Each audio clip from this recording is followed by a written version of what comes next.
Assalamualaikum warahmatullahi wabarakatuh. Perkenalkan, nama saya Ailsa Lutfi Arkania, NIM B2019239.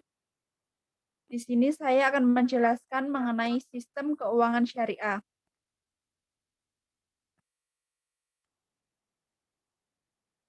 Saya akan menjelaskan subbab pertama, yaitu bagaimana konsep memelihara harta kekayaan.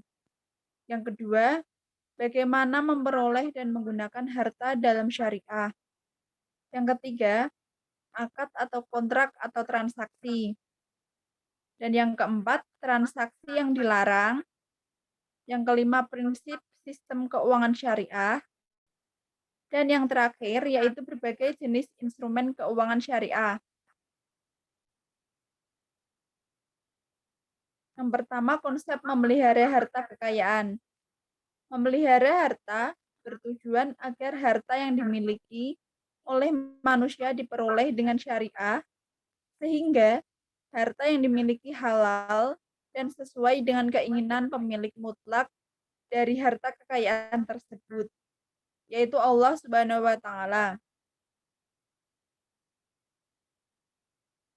Anjuran bekerja atau berniaga. Islam menganjurkan kepada manusia untuk bekerja atau berniaga dan menghindari kegiatan meminta-minta dalam mencari harta kekayaan. Manusia memerlukan harta kekayaan sebagai alat untuk memenuhi kebutuhan hidup sehari-hari, termasuk untuk memenuhi sebagian perintah Allah seperti infak, zakat, pergi haji, perang atau jihad, dan sebagainya. Harta yang paling baik menurut Rasulullah Shallallahu Alaihi Wasallam adalah hasil kerja atau perniagaan. Konsep kepemilikan. Harta yang paling baik harus memenuhi dua kriteria, yaitu diperoleh dengan cara yang sah dan benar, serta digunakan untuk hal yang baik di jalan Allah Subhanahu wa Ta'ala. Menurut Islam, kepemilikan harta kekayaan pada manusia terbatas pada kepemilikan kemanfaatannya selama masih hidup di dunia, dan bukan kepemilikan secara mutlak. Saat dia meninggal, kepemilikan tersebut berakhir dan harus didistribusikan pada ahli warisnya, sesuai ketentuan syariah. Yang kedua yaitu memperoleh dan menggunakan harta dalam syariah. Memperoleh harta adalah aktivitas ekonomi yang masuk dalam kategori ibadah muamalah atau mengatur hubungan manusia dengan manusia. Kaidah fikih dari muamalah adalah semua halal dan boleh dilakukan kecuali yang diharamkan atau dilarang dalam Al-Quran dan As-Sunnah. Harta dikatakan baik apabila niatnya benar, tujuannya benar, dan cara atau sarana untuk memperolehnya juga benar, sesuai dengan Al-Quran dan As-Sunnah. Penggunaan dan pendistribusian harta. Dalam penggunaan harta, manusia tidak boleh mengabaikan kebutuhannya di dunia. Namun, di sisi lain juga harus cerdas dalam menggunakan hartanya untuk mencari pahala akhirat. Penggunaan dan pendistribusian harta. Ketentuan syariah berkaitan dengan penggunaan harta antara lain yang pertama tidak boros dan tidak kikir, memberi infak dan sodako, membayar zakat sesuai ketentuan, memberi pinjaman tanpa bunga, dan meringankan kesulitan orang yang berhutang. Yang ketiga ada akad kontrak atau transaksi. Menurut terminologi hukum Islam, akad adalah pertalian antara penyerahan atau ijab dan penerimaan atau qabul yang dibenarkan oleh syariah, yang menimbulkan akibat hukum terhadap objeknya.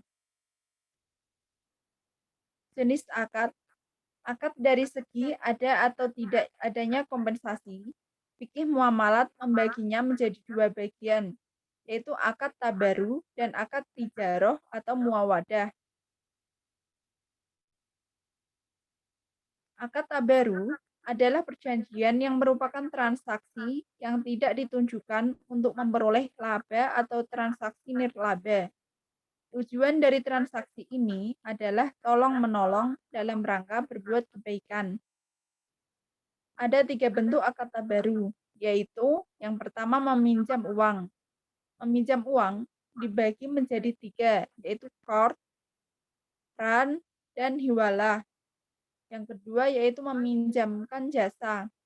Meminjamkan jasa dibagi menjadi 3, yaitu wakalah, wadiah, dan kafalah. Yang ketiga yaitu memberikan sesuatu.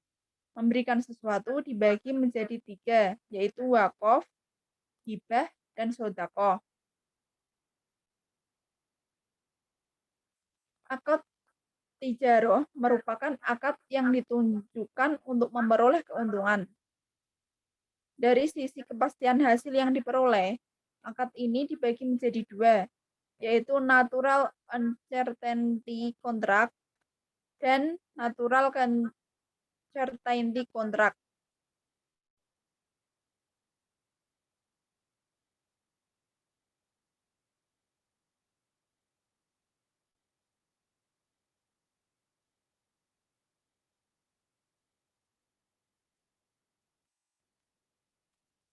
Rukun dan syarat akad. Rukun dan syarat sahnya suatu akad ada 3, yaitu yang pertama adanya pelaku, yang kedua adanya objek akad, dan yang ketiga adanya ijab kabul. Keempat, transaksi yang dilarang. Hukum asal dalam muamalah adalah semuanya diperbolehkan, kecuali ada ketentuan syariah yang melarangnya. Larangan ini dikarenakan beberapa sebab, antara lain dapat membantu berbuat maksiat atau melakukan hal yang dilarang oleh Allah, adanya unsur penipuan, dan adanya unsur menzalimi pihak yang bertransaksi, dan sebagainya. Transaksi yang dilarang, hal yang termasuk transaksi yang dilarang adalah sebagai berikut. Yang pertama, semua aktivitas bisnis terkait dengan barang dan jasa yang diharamkan Allah. Yang kedua yaitu riba, yang ketiga penipuan, yang keempat perjudian, yang kelima goror, yang keenam ihtikar, yang ketujuh monopoli, yang kedelapan bayan najsi, yang kesembilan suap, yang kesepuluh ta'aluk, yang ke-11 yaitu bai alainah, dan yang terakhir yaitu talaki al-rukban.